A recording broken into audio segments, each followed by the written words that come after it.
Friends, ఈరోజు మనం ఏంటంటే పరమరక్షక్ పాలసీలో ఇంకా కొన్ని ఇన్ డీటెయిల్గా ప్రతి ఒక్క ఆప్షన్ గురించి డిస్కస్ చేసుకుందాం. మనకేంటంటే సిద్ధి యాప్ ఓపెన్ చేసి కొటేషన్స్ ఎట్లా తీయాలనేది చెప్పాను కదా. మనకు చాలా మందికి పరమరక్షక్ పాలసీ అంటే పాలసీ బాండ్ పైన స్మార్ట్ సంపూర్ణ రక్ష సుప్రీం అని కనిపిస్తుంటుంది. ఎస్ఎస్ఆర్ఎస్ అంటారు దీన్ని. మనకు పరమరక్షక్ సిరీస్ అన్ని పాలసీలు కూడా దీంట్లో వేరియేషన్సే అన్నమాట. ఓకేనా. పాలసీ బాండ్ పైన స్మార్ట్ సంపూర్ణ రక్ష సుప్రీం అనే కనిపిస్తూ ఉంటుంది. ఇది పరమరక్షకు సంబంధించిన బ్రోచర్ అన్నమాట. ఈ బ్రోచర్‌లో చూసినంటే మీకు ఇదే ఉంటుంది. పాలసీ బాండ్‌లో కూడా ఇదే వస్తుంది. చాలా మంది కన్‌ఫ్యూజ్ అయితున్నారు. మేము అప్లై చేసింది పరమరక్షక్ గదా! ఇది వచ్చిందేంది? ఈ పేరు వేరు, ఆ పేరు వేరు అంటే, ఇది ఒక ట్రీ లాంటిది. పరమరక్షక్‌లో ఉండే అన్ని లైఫ్ ప్రామిస్ ప్లస్ పరమరక్షక్ 1, 2, 3, 4 ఇట్లా చాలా వేరియేషన్స్ ఉంటాయి. ఎవ్రీ 3 మంత్స్‌కోసారి, 6 మంత్స్‌కోసారి కొత్త ఫండ్స్‌ని లాంచ్ చేస్తూ ఉంటారు గదా! అలాంటప్పుడు కొంచెం కన్వీనియంట్‌గా ఉండొచ్చు. లేపోతే ఫండ్ అలొకేషన్స్‌కి దీనికి ప్రాబ్లమ్ ఉండడానికి గాని, ఇంకోటేందంటే ప్రతీదీ అప్‌డేట్ జేస్తూ వస్తున్నారు. అంటే ప్రీవియస్ ఉండే దాన్ల కంటే ఇప్పుడు లేటెస్ట్‌గా పరమరక్షక్ లైఫ్ ప్రో ప్లస్‌లో ఉండే ఆప్షన్స్ అన్నీ కంపేర్ జేసినట్లయితే, దాని ముందు వెర్షన్‌లో ఉండే ఆప్షన్స్ అన్నిటికంటే ఇంకా అడిషనల్‌గా ఏదో ఒకటి యాడ్ జేసి అప్‌డేట్ జేస్తూ ఉన్నారనమాట పాలసీని. అందుకని పాలసీ నేమ్ అనేది చేంజ్ జేస్తూ వస్తున్నారు. అంతకు తప్పించి వేరే ఉద్దేశ్యం ఏం లేదు.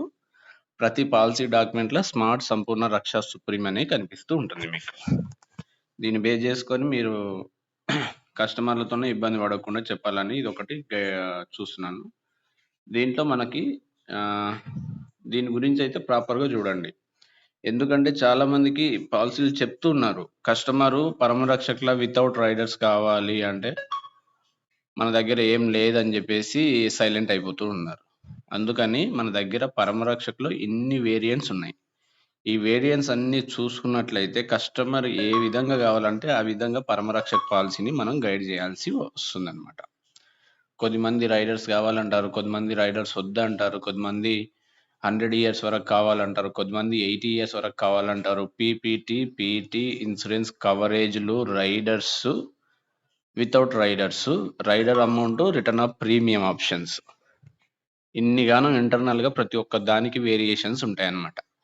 ఇవన్నీ మీరు ఒకటికి 2 మీ ఏజ్‌ని తీసుకొని ప్రతి పాలసీల్లో పీపీటీలు, పీటీలు ఫండ్ వాల్యూ గాని ఇవన్నీ మీరు చూసుకున్నట్లయితే మీకంటూ ఒక ఐడియా వస్తుంది. ఏ దాంట్లో ఏమేమున్నాయి?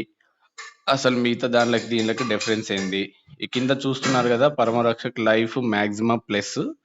దీంట్లో ఏందంటే 100%, 100%, 100% రైడర్స్ అన్నీ గూడా 1 సీఆర్ ఇస్తే 1 సీఆర్, 1 సీఆర్, 1 సీఆర్ అనే కనిపిస్తాయన్నమాట. ఈ పరమరక్షక్ లైఫ్ ప్రో అనేది లైఫ్ ప్రో ప్లస్ కంటే ఓల్డ్ వర్షన్. దాంట్లో రైడర్ ప్రీమియం వచ్చేది కాదు. ఇంక మిగతా అన్నీ సేమ్ టు సేమ్ ఉంటాయి. పీపీటీలు, పీఈటీలు ఫ్లెక్సిబిలిటీస్ ఎక్కువ ఉండేవి కావన్నమాట. ఓకేనా? పరమరక్షక్ లైఫ్ ప్రో ప్లస్ ప్రస్తుతానికి మనం ఇస్తున్నది మధ్యలో ఉండే ఆప్షన్ అన్నమాట. దీంట్లో ఏందంటే మనకి పీపీటీ, పీటీ ఇప్పుడు మినిమమ్ ఇన్సూరెన్స్ కవరేజ్ 60 లాక్స్ అయిందన్ని దానిలల్ల అదొక్కసారి చూసుకోండి. ఇంకోటి return of premium option, rider amount మొత్తం గూడా రిటర్న్ ఆఫ్ ప్రీమియం ఆప్షన్ ఉంటుంది. పీపీటీలు, పీటీలు ఫ్లెక్సిబిలిటీస్ ఉంటాయి. పరమరక్షక్ లైఫ్ గ్రోత్. దీంట్లో ఏందంటే నార్మల్ డెత్ కవరేజ్ 80% ఉంటుంది. 20% ఏందంటే టర్మ్ బూస్టర్ రైడర్ కింద కన్వర్ట్ అయితుంది. ఏడీ, ఏటీపీడీ 80% వస్తూ ఉంటాయి. పరమరక్షక్ లైఫ్ అడ్వాంటేజ్. దీంట్లో normal death coverage, term booster ఈ 2 ఉంటాయి కాబట్టి రెండిటిని కలిపి డెత్ బెనిఫిట్ మాత్రమే వస్తుందని చెప్పొచ్చు. ఈ విధంగా రైడర్స్ దానిలల్ల ఎంతెంత పర్సెంటేజ్ ఉంటుంది అనేది ఒక్కసారి మీరు చూసుకున్నట్లయితే దాని గురించి ప్రాపర్‌గా కస్టమర్‌కి ఎడ్యుకేట్ చేసినట్లయితే పరమరక్షక్ పాలసీలో కస్టమర్‌కి ఏ విధంగా కావాలంటే ఆ విధంగా ఆ పాలసీని ఇవ్వచ్చు. ఈ 2 విషయాలు ఒకటికి 2 సార్లు చూడండి. ఇంక ఇలాంటి బ్రోచర్స్ అయితే చాలా ఉంటాయి మనకి పరమరక్షకు సంబంధించినయి. ఇవన్నీ చూసి ప్రతి ఆప్షన్‌కి సంబంధించిన దాని గురించి ఎక్స్‌ప్లనేషన్ ఉంటుందన్నమాట ఈ విధంగా. ఓకేనా? ఇదేంది ఇది ఒక్కొక్క స్లైడ్ గురించి ఎక్స్‌ప్లెయిన్ చేయడం చూడండి. మనకి ప్రతి ఒక్కరికి ఉండే రిక్వైర్మెంట్స్ ఏముంటాయి? ఫ్యూచర్‌లో పిల్లల హైయర్ ఎడ్యుకేషన్‌కి ఒకేసారి ఒక 5,00,000, 10,00,000 కావాలి. ఒక 20 ఇయర్స్ తర్వాత, 25 ఇయర్స్ తర్వాత మ్యారేజ్ గురించి ఒక 30,00,000, 40,00,000 కావాలి. దాని తర్వాత మన రిటైర్మెంట్ లైఫ్ గురించి కావాలి. ఈ 2, 3 రకాలుగా బయట పాలసీలు తీసుకుంటే ఒకేసారి అయినా రెగ్యులర్‌గా అయినా నువ్వు ఎన్ని ఇయర్స్ నుంచి సెట్ చేసుకుంటే అన్ని ఇయర్స్‌కి డబ్బులొస్తూ ఉంటాయి. కానీ మనకెప్పుడు కావాలంటే అప్పుడు కావాలంటే తీసుకోవడానికి ఫ్లెక్సిబిలిటీ వస్తుండవు గదా! అందుకని పరమరక్షకులో ఇప్పిస్తే ఏందంటే కస్టమర్ కన్వీనియంట్‌గా ఉంటుంది. అతనికి రిక్వైర్మెంట్ ఎప్పుడొచ్చినా తీసుకోవడానికి ఫ్లెక్సిబిలిటీస్ ఉంటాయి గాబట్టి మాక్సిమం 99% పరమరక్షక్ పాలిసీ అనేది వాళ్ళ ఫ్యామిలీలో ఉండే ప్రతి ఒక్క రిక్వైర్మెంట్‌కి యూజ్ అయ్యేటట్టు ఉంటది గాబట్టి మనం గైడ్ జేయొచ్చు. ఓకేనా? థాంక్ యూ సో మచ్ అండి.